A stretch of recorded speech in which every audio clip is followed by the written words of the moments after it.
Welcome to Gnanaprasanna astro channel. ఇవాటి వీడియోలో మనం తెలుసుకోబోయే విషయం గ్రహమాలిక యోగం అనే అంశం. ముందుగా గ్రహమాలిక యోగం అంటే ఏమిటో తెలుసుకుందాము.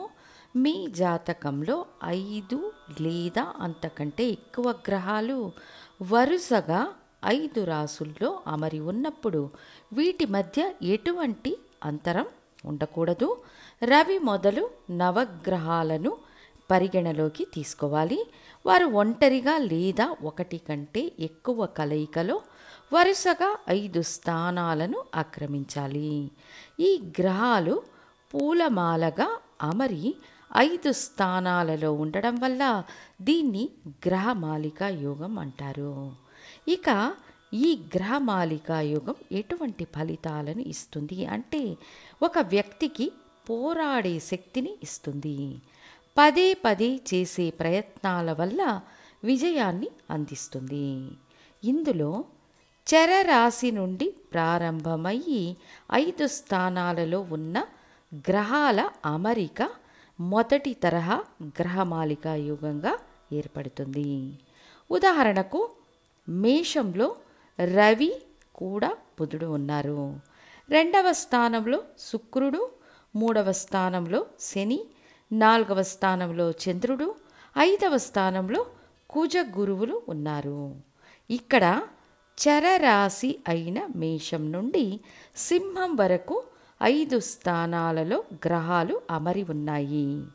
ఇక్కడ జాతకుడు ఏ లగ్నమైనా కానీ ఈ గ్రహమాలిక యోగం జాతకుడిని జీవితంలో ఉన్నత స్థాయికి తీసుకుని వెళుతుంది. మళ్ళీ మళ్ళీ అవకాశాలను సృష్టిస్తూ జీవితంలో గెలిపిస్తుంది ఈ గ్రహమాలిక యోగం. అందులో విజయాన్ని సాధించడానికి మీ జాతకంలోని గ్రహబలం తరువాత లగ్నాధిపతి బలాన్ని బట్టి తీర్మానించబడుతుంది. సో చరరాశిలో ప్రారంభమై స్థిర రాశితో 5 రాసులలో గ్రహాలు ఆక్రమించి ఉండాలి. అయితే కొంతమంది మాకు 4 రాసుల్లో గ్రహాలు అమరి ఉన్నాయి, ఇది గ్రహమాలిక యోగంగా ఏర్పడదా అని అడుగుతుంటారు. ఇది పూర్తిగా గ్రహమాలిక యోగం కాదు. సగం లేదా అంతకంటే తక్కువగా పనిచేస్తుంది. 1 లేదా 2 అవకాశాలు అందుబాటులో ఉంటాయి. కానీ 5 స్థానాల్లో కంటిన్యూగా గ్రహాలు అమరి ఉంటే, అది కూడా చరరాశుల్లో ప్రారంభించి వరుసగా 5 స్థానాల్లో గ్రహాలు ఉండడం చాలా ప్రత్యేకం. తర్వాత స్థిర రాశుల్లో ఆరంభించి వరుసగా 5 రాశుల్లో గ్రహాలు ఉండడం 2వ తరహా గ్రహమాలిక యోగం. దీనికి ఒక ఉదాహరణ కుంభరాశిలో శని భగవానుడు స్వంత రాశి అనే స్థితిలో ఉన్నారు.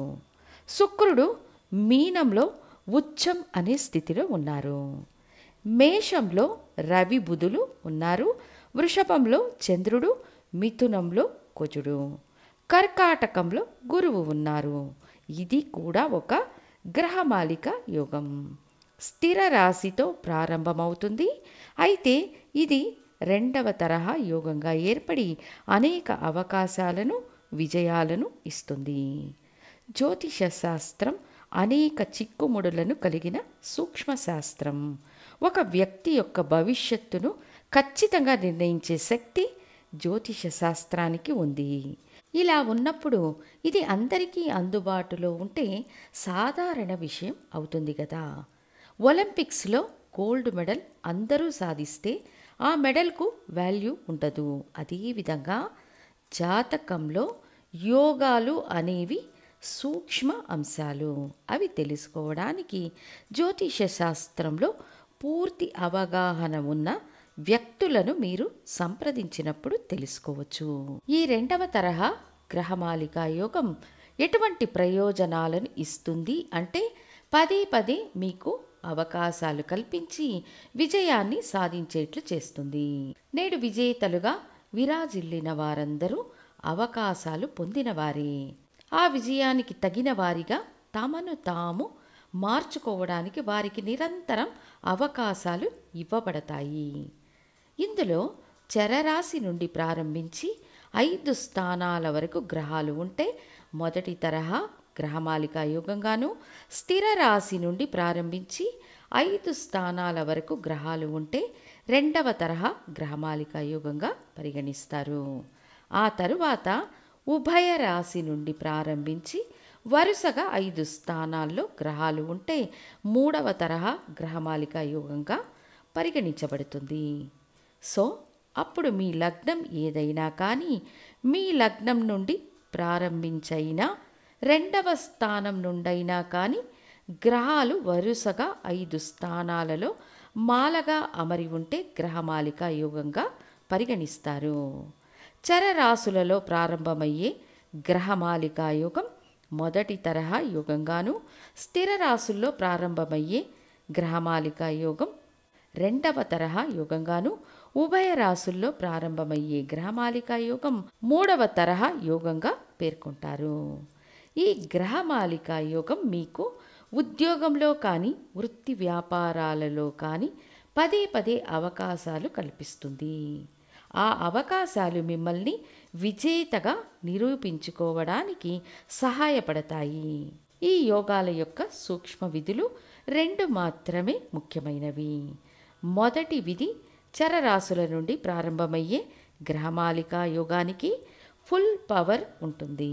రెండవ విధి స్థిర రాశుల నుండి ప్రారంభమయ్యే గ్రహమాలికా యోగం పవర్ 50% ఉంటుంది. ఉభయ రాశుల నుండి ప్రారంభమయ్యే గ్రహమాలికా యోగం 25% పవర్ కలిగి ఉంటుంది.